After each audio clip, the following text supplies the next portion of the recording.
warra Wangeelaati.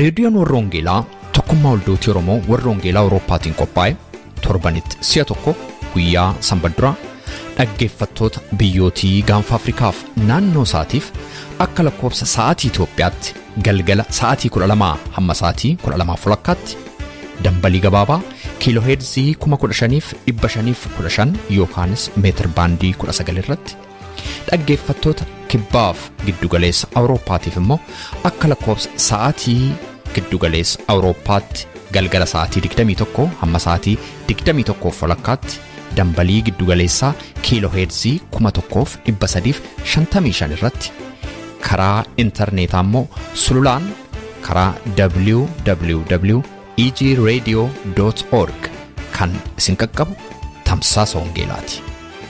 Sagantaalee keenya keessatti tajaajiltoota garagaraatiin kan qophaa'an lallabaaf barsiisa sagalee Waaqayyoo walitti aansee kan isiniif dhiyaatu qo'annaa macaafa qulqulluu dhuga ba'iinsa jireenya namaa ijaaru faarfannaa garagaraa kadhannaaf kabiroonis ni dhiyaatu.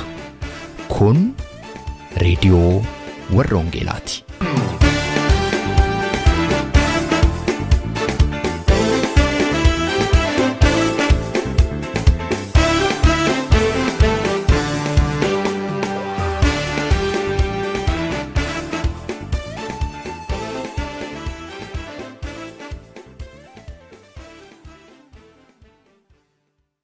Harka fuunee attam jirtu dhaggeeffattoota keenyaa raadiyoon warra Wangeelaa sagantaa ishee har'aa qabattee dhiyaatteetti.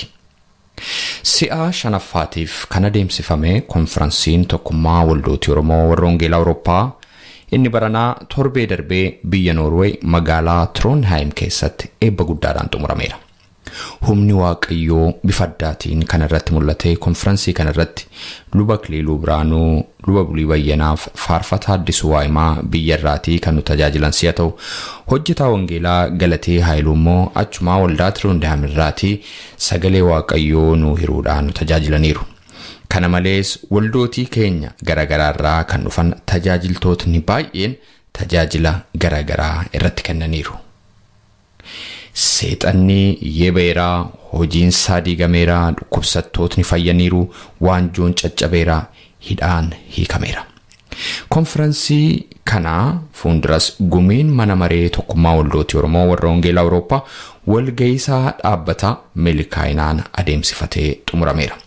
Walga'ii mana maree kana irratti dhimmootni baay'een ka'anii kan irratti mari'atame si'a ta'u filmaatni gaggeessitootaaf koree miidiyaa adeemsifameera.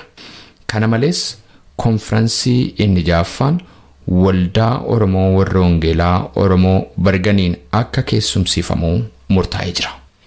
Kanaan alattis manni maree tokkummaa waldoota Oromoo warra Wangeelaa Awurooppaa bara jireenya isaanii guutuu hojii Wangeelaa irratti kan dabarsan biyya keenya keessatti immoo hojii Wangeelli kun akka babal'atuuf ga'ee olaanaa kan taphatan Luba Dr Tasgaraa Hirphoo bifa addaatiin galateeffachuudhaan xalayaa galataa kenneeraaf. Kanuma ilaalchisee Luba Dr Tasgaraa Hirphoo yaada isaanii akka nuuf firaniif gaaffiif deebii gabaabaa isaanii wajjin gooneerraa Lubni Dr Tasgaraan sararra jiru. Luba Dr Tasgaraa Hirphoo gara reediyoo warra Wangeelaatti baga nagaan dhuftan. Ani nan gammada nawaamu keetii fi baga nagaan nu eeggan. Luba Tasgaraa tokkummaan waldoota Oromoo warra Wangeelaa Awurooppaa bara jireenya keessanii gumaacha isinii babal'ina Wangeelaaf gootan akkasumas tajaajila kallattii garagaraan isin saba keenyaaf gootaniif xalayaa galataa isin badhaaseera dheengadda. Maaltu isinitti dhaga'ame kanaaf Luba Tasgaraa? Gammachuu guddaatu natti dhaga'ame. Hammana hojii kana hubattanii hojii kanaaf ulfina guddaa kennitanii kana gochuu keessanii fi guddaan hunduma keessanii galateeffadha. Hojiin kun isin biratti hammana ulfina argatee hammana isin keessa litee jireenya keessan keessa litee isin kakaasuu isaatii fi gammachuu koo hammana jedhee himuu danda'u. Kanammoo kanaan dura waan keessa turetu na gammachiisa. Waan keessa ture bara waaqayyoon jiruudhanii lallabaa turanii dargaggoonni hidhamaa turanii waan baay'een miidhamaa ture. Yeroo sana akka waan dubbiin kun badeetti akka waan amantiin badeetti kan lakkaa'an turanii. Amma garuu saba keessaatii dargaggoota qabatee amantiin kun waan isaan sochoosee fi hojiin hojjetames immoo isaan bira waan ga'ee fi gammachuu guddaatu natti dhaga'ama. Onu illee guddaa gammannaa Luba Dr Tasgaraa. Egaa bara jireenya keessanii guutuu hojii wangeelaa akkasumas kallattii garagaraan tajaajila addaa kennaa turtan kennaa jirtu saba kanaafi. Egaa namni immoo bara dheeraa kanaa yeroo tajaajila irra turu mudannoo addaa hin dhabu. Mee mudannoo addaa bara jireenya keessanii keessatti isin qunname keessaa mee tokko lama nutti himame? Kan wangeela lallabuutti yommuu kaatu waa'ee amantuu kanaatti jabaattee jiraachuu yeroo barbaadu wanti si mudatu danuutu jira. Jalqabuma yommuun wangeela dhaga'ee callee eekkaa dhaqee deebi'ee akkuma wangeelichaatti jiraadha jedhu dargaggoonni ijoollonni wajjin taphachaa turellee siijjiin hin taphannu naan jedhanii turan. Yeroo sananii maal jedheenii waaqayyoon kadhadhaa jedheen waan tokko dubbadhe ammallee na yaadadha waan ani yeroo sana jedhee yaa waaqayyoo ijoollota naajin taphachuu dhiisan kana akka koo kana godhii amantii kana isaan fudhachiisi. Yoo kun immoo fuula kee duratti qajeelaa ta'uu dhiisee anaani iddoo warri amanan jiranitti nageessi jedheenii ammana duwwaan kadhadhe namni yaadadha kana. Ergasii baraan hojii jalqabe keessatti dubbii caalaanii yeroon pirezidentii ta'e kan natti dhufee yeroo sana iddoo lamatti gargar bahee gar tokko waldaan keenyaa gar tokko afaan Amaarinyaatiin dubbatee Oromootti. Garri kaan immoo jalqabee afaan Oromootiin dubbata Oromoottis dubbata. Warri afaan Amaaraatiin dubbatan Oromoodhuma. Kan isaan itti lallabanis Oromoodha. Kan dhaabatee eegus Oromoodha. Yeroon hojii jalqabe kun ta'uun irra hin jiru. Saba Oromootti wangeela lallabna taanaan afaan sabi kun dhaga'uuni. Aadaa saba kanaatiin wangeelli yoo kana ta'eeti lixa jechuudhaani walga'ii irratti dubbiin kun akka dhiyaatu godhee jijjiirree 72tti 1972tti afaan sinodoosiidhaa afaan tokko akka ta'u goonee rakkina kana akkasitti keessaa baanee lallabessi yeroon qulqulleessuus wanti jiru barsiisii wangeelaas afaan kanaan akka ta'u goone. Egaa kun bara sana keessa Luba Dr Tasgaraa waan gatii guddaa nama baasisuu danda'udha. Kun rakkina isinitti hin finne yeroo sanatti? Rakkina fiduu hin danda'a ture garuu namoonni naannoo sana jiranii hundinuu waan itti amananii fi mootummaanis amma kanaatti kana duukaa bu'uu hin barbaanne dhimma kan biraa duukaa bu'aa ture. Rakkina yoo fideyyuu iddoo tokkotti namoonni isa dur baran kanaan hojjechuu itti fufan jiru.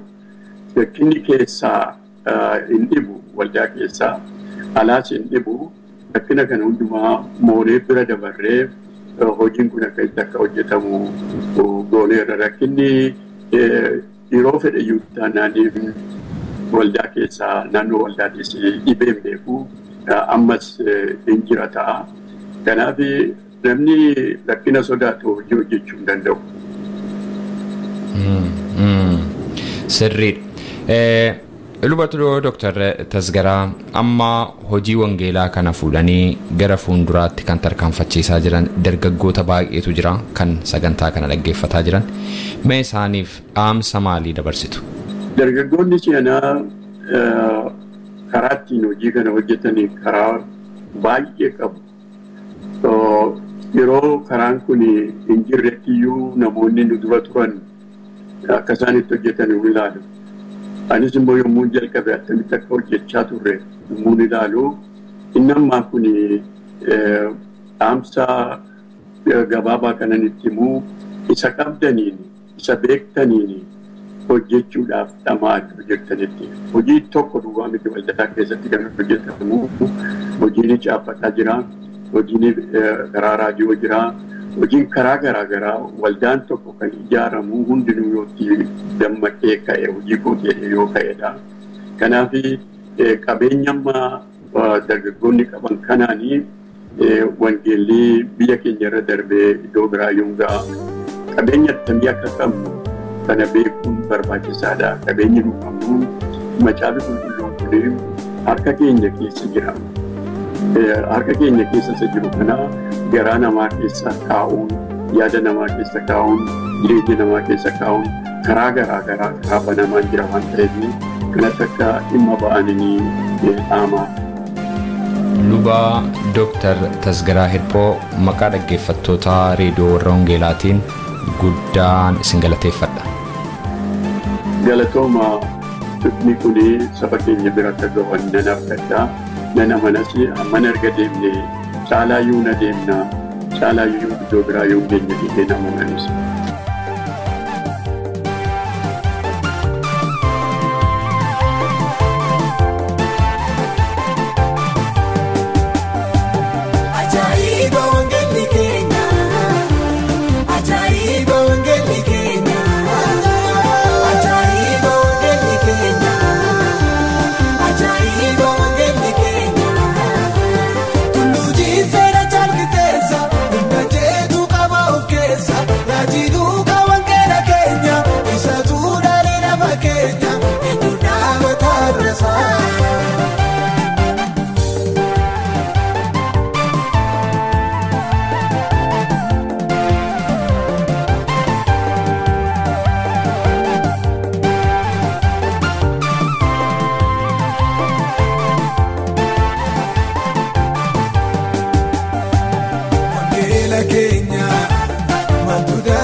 kabajamtootaaf jaallatamtoota dhaggeeffattoota keenyaa kun reediyoo warra Wangeelaatii sagantaan keenya tufa sagantaa keenya kanaa meetir baandii 19 irratti dhaggeeffachuu dandeessu. Kanatti aansuudhaan ergaa sagalee Waaqayyoo guyyaa har'aatiif qophaa'e qophaa'ettan isin dabarsa. Ergaa sagalee waaqayyoo har'aa kan nuuf fidan Luba Bulii Bayyanaa Goosaati.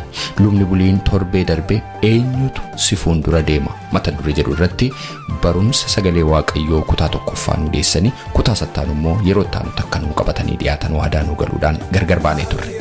Dhaggeeffattoota keenya har'a barumsa kana kutaa lammaffaasaa isin dhaggeeffachiisnaa. Kun reediyoo warra Wangeelaati.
Nagaa waaqayyoo hunduma keessaniif haa ta'u. Sagantaa keenya torban darbee irratti seera ba'uu boqonnaa 33 lakkoofsa 12 kaasee hamma 18tti wajjiniin dubbifannee eenyuutu sidura deemaa mataduree jedhu irratti walii wajjiniin sagalee waaqayyoo keessaa hirmaataa akka turre yaadattu. Keessa deebinee yaadachuudhaaf waa'ee Musee kaafnee dubbanneerra. Musee waaqayyoo akka waameeni. Museen immoo waamee dhaqiitii saba kana Fari'oon jalaa harkasaa jalaa naa baasi jedhee Musee akka inni erge. Museenis immoo abboommii waaqayyoo dhaga'uudhaan waaqayyoof abboomamee dhaqee wanta waaqayyoo godhi jedheen hunduma isaa godhee saba kana halkan tokkotti Fari'oon akka gadhiisee fi Museen saba kana geggeessaa deemaa akka jiru sagaleen amma nuti torban darbee maanneef amma har'a dhageenyu kuni egaan yeroo isaan karaa irratti deemaa jiranii bakka tokkotti Museen gaaffii waaqayyoon gaafateedha kaafne.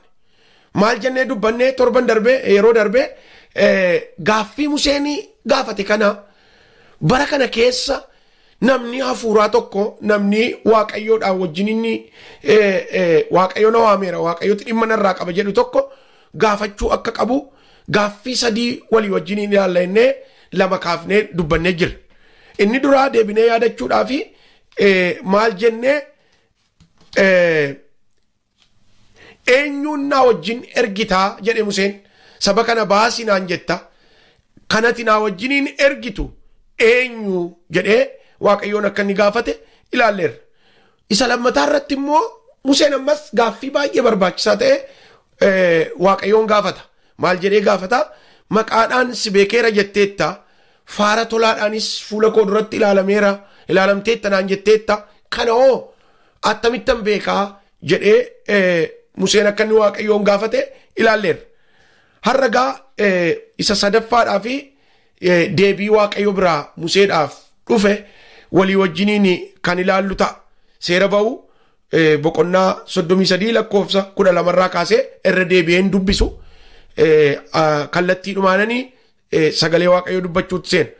Sadaffaa irratti egaa Museen kan inni gaafate dura waa'ee ofii isaatii gaafate. Ofii isaatii eenyuun naa wajjin ergitadhe eenyutu nu dura deemadhe deebi'ee immoo maqaadhaan si beekeera naan jetteetta anaanii kanas immoo faara tolaadhaan si ilaaleera attamittan beekaa hidheetu isa sadaffaatti gaaffii baay'ee barbaachisaa ta'e gaafata. Waan baay'ee nama dinqisiisuudha akkas jedha. Sabni kun saba kee ta'uu isaatiif saba kan biraarraa immoo adda ta'uusaa maalii nan beekaa? Kuni baay'ee barbaachisaadha obboloota ko. Sabni nuti tajaajillu dhugumaan saba waaqayyo dhimma irraa qabuudha. Tarii immoo dhugumaan waaqayyo lafa bara kana keessa yeroo galagalchinee ilaallu lafa sirriin dhaabadhee tajaajilaa jedhanii of gaafachuuniif lafa jiran sana gaafachuunis baay'ee barbaachisaadha. Maaliif sagaleen waaqayyo ulfina qabeessa, sagaleen waaqayyo aangoo qabeessa, sagaleen waaqayyoo warqeef meetiirra bareedaadha. Kanaaf sagalee kana fuunee lafa hin taanetti lafa inni biqiluu hin dandeenyetti akkasumaan facaasurra eenyurrattanii sagalee kana facaasaa jira jedhanii tajaajiltoonniif namoonni waaqayyoo bara si'anaa keessa gaaffii Museenii amma gaafate kana gaafachuun baay'ee barbaachisaadha. Egaa Museen maal jedhee gaafata? Sabi kuni saba kee yoo ta'e, sabi kuni saba kee yoo ta'e, sabni kee adda jedha Museen. Qooqisaa adda, aadaansaa adda, adeemiinsaa adda, karaan ittiin walii galuu adda. Kanaaf sabi kuni saboota jiran kan biraarraa adda ta'uusaa maaliin nan beeka? Kana natti agarsiisi jedheetu waaqayyoon gaafata. Maaliifi akkuma beektanii sabi Israa'el yeroo sanatti saboota kan biraadhaani karaa deemu irratti saboota Amaaleqotaan warra Iyyaabusotaan saboota kan biraadhaa gidduudha kan inni deemu, saba kana gidduudha kan inni qaxxaamuree adeemee lafa waaqayyo ittiin jedhe ga'uuf deemu sana. Yeroo deemanitti waaqayyo saba kana abboomeera. Maal jedhee abboomeera? Durboota isaanii ofii keetiif hin fudhatin, waaqota isaaniitis hin waaqessin. Maaliifi ani waaqayyoon waaqa keetii jedheetu saba Israa'elitti dubbateera. Garuu yeroo tokko tokko Israa'el yeroo boqotutti saba addaa kana wajjin yeroo inni itti wal makee dheekkamsi saba waaqayyootti dhufee namooti baay'een rakkin isaan mudateera. Gumiin Israa'el yeroo inni itti du'aan waaqayyo namoota baay'ee kaase jira. Kanaaf waaqayyo saba kanarraa dhimma qaba. Museen immoo sana qulqulleeffachuu barbaade. Maal jedhee gaafate? Yaa waaqayyo saba kana obaasidhaan jetta. Sabi kuni saba biraarraa adda ta'uu isaatii fi dhugumaan immoo saba kee ta'uusaa maaliinan beekaa jedhee waaqayyoon gaafataa jechuudha. Akkuma duratti dubbadhee obboloota koo, anis isinis namooti waldaa keessa jirru hundumaa yaa waaqayyo an kan kee ta'uun koo akkamittiin beekama? Maanni mallattoonsaa? Hundumtuu uffannaa uffatee yaa hundumtuu afaan tokko waan dubbatu fakkaata. Garuu mallattoon an kan kee ta'uu kooti, sabi waldaa keessa jiru kunis kan kee ta'uusaa maaliin beekama jedhanii waaqayyoon gaafachuun baay'ee barbaachisaadha. Egaan gaaffii kana sadan akkuma yeroo darbe kaafnetti Museenii waaqayyoon gaafatee jechuudha. Waaqayyos deebisee Museedhaanii akkas jedhee itti deebise. Kan inni gaafate akkuma mata duree koo duratti jedhetti maanni eenyuun nu wajjin ergitaa, eenyutu fuula keenya dura deemaa jedheeti kan inni waaqayyoon gaafate. Waaqayyos akkas jedhee Museetti yeroo inni deebisu dhageenya. Ati ana duratti faara tolaadhaan ilaalamteetta. Anis ofii kootiin si wajjin deema. Atis fuula koo duratti faara tolaadhaan ilaalamteetta. Anis ofii kootiin si wajjin deema. Akkasumas itti dabalee waaqayyo aaras sin galfachiisaa jedheenidha. Galanni waaqayyoof haa ta'u. Egaa waaqayyo abbaan maa jedheeni Museedhaanii ergamaa miti kan hin ergu, yookaan immoo raajii beekamaa miti kan hin ergu. Saba kana baasii yeroon siin jedhu gaaffii ati na gaafatte baay'ee sirriidha. Garuu ofuma kootiin si wajjin deemaa jedhee itti dubbate waaqayyo. Isa lammataa immoo maa jedheeni isa duwwaa immoo utuu hin ta'in akkas jedheen aaran si galfachiisa jedheen. Obboloota ko, inni dura keessan ba'u waaqayyo siniif haa ta'u. Inni fuula keessan dura baanaan moo'ichi kan keessanii. Inni fuula keessan dura deemnaan waaqayyo lafa ittiin isiniin jedha sana isumatti ittiin isiniin ga'a. Jireenyi mormii isinittiin ta'u haala keessa darbitan keessatti bu'aa ba'ii sana keessatti waaqayyo fuula keessan dura waan jiruuf tulluu fuula keessan duraa sana isatu isinii diigaa. Kanaaf rifaatuu tokko malee, rakkina tokko malee lafa waaqayyo isiniin jedhe gan sana waaqayyo isiniin ga'a. Maaliifi kan isin dura deemu waaqa guddaa waan ta'eef jechuudha. Egaa Museen maal jedhe deebisee akkas jedhee waaqayyoon maqaa keessu waanan beekuu fi isa ati dubbatte kanaa jedhe Waaqayyo Museedhaan. Kana hundumaa nan godhaa jedheen Museen immoo deebisee adaraa ulfina kee natti agarsiisi Waaqayyoon jedhe. Waaqayyo immoo deebisee gaarummaa koo hundumaa fuula kee duran dabarsaa ittiin jedhe. Inni fuula Musee dura deemu har'as fuula obboleessa kootii dura deema. Inni fuula Musee dura deeme har'as fuula obboleettii koo dura deema. Garuu gaaffii kana gaafachuu qabdu. Eenyuutu fuula koo dura deema jettanii. Waaqayyo gooftaan hunda keenya gargaaru. Kadhannaa walii wajjiniin kadhanna. Yaa Waaqayyo sagalee keetiin nutti dubbatteetta. Gaaffii Museen gaafate kun har'as nu barbaachisa. Akkasumaaf jireenya fuula keenyaa akka dadhabbii nutti hin taaneef. Eenyu nu wajjin akka deemu, eenyu fuula keenya dura akka deemu. Gooftaa Yesuus Kiristoos hubachuu nu barbaachisa, beekuu nu barbaachisa. Maqaa Yesuus Kiristoosiin sagalee kanaan nutti dubbatteetta. Har'as warra kadhannaa kanaaf sagalee kana dhagaa jiran hundumaatiif nan kadhadha. Maqaa Gooftaa Yesuus Kiristoosiin ati fuula isaanii dura ba'uun jaalala kee haa ta'u. Yeroo ati fuula namaa dura baatutti gufuun karaa namaa dura, tulluun fuula namaa dura, yaa Waaqayyo hin buqqaa, gaarichis hin jijjiga. Atis lafa namootaan jette nama geessa. Maqaa Yesuus Kiristoosiin obboleettii koof obboleessa koo gargaaruun jaalala kee haa ta'u. Akkasumas immoo yaa Waaqayyo sabi kee kan inni ittiin beekamu waaqa isaatiin, aadaa isaatiin, simboo isaatiin, jaalala isaatiin, tokkummaa isaatiin warra sagalee kana dhagaa jiraniif waldaa kiristaanaatiif nan kadhadha. Maqaa Yesuus Kiristoosiin jaalalli sibiraa ta'e, jaalalli waaqarraa ta'e gidduu isaaniitti dhangala'u. Jireenya isaanii jaalalli waaqarraa ta'e haa argatu. Tokkummaan waldaa kiristaanaa hundumaatiif maqaa Gooftaa Yesuus Kiristoosiin haa ta'u. Hojiin seexanaa kamiin immoo humna hafuura qulqulluutiin kan diigame haa ta'u. Yaa Waaqayyo gooftaa koo namoota hafuuraan karaa si wajjiniin jalqaban tarii bu'aa ba'iif rakkina adda addaa keessa jiraniif immoo nan kadhadhaa. Inni isaanitti roorrisu, inni isaan qabee jiru maqaa Yesuus Kiristoosiin kan rukutame haa ta'u. Fuula isaanii dura baatee ati lafattiin itti isaanitti dubbatti isaan ga'uun jaalala kee haa ta'u. Waan na dhageesseef immoo ulfaadhu maqaa Gooftaa Yesuus Kiristoosiin ameen.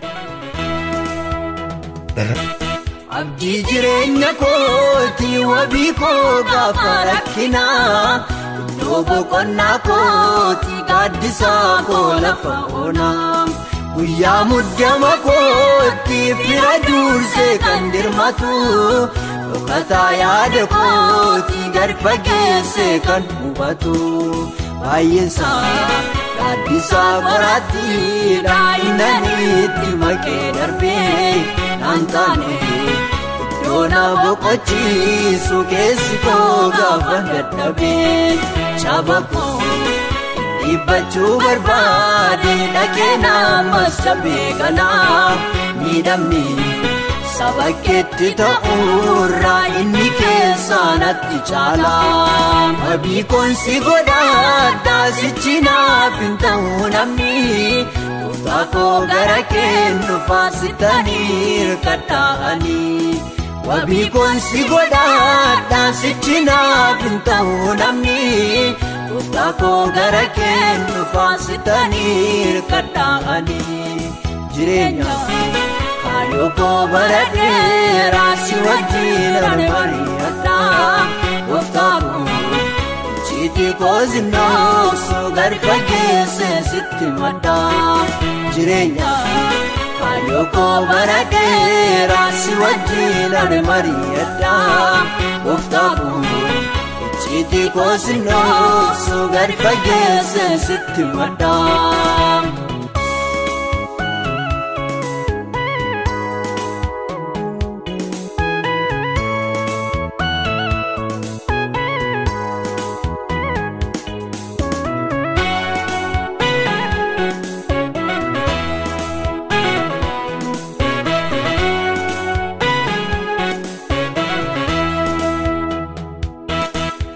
Tirkatee kuufnaan harki kee lafaan kaasee.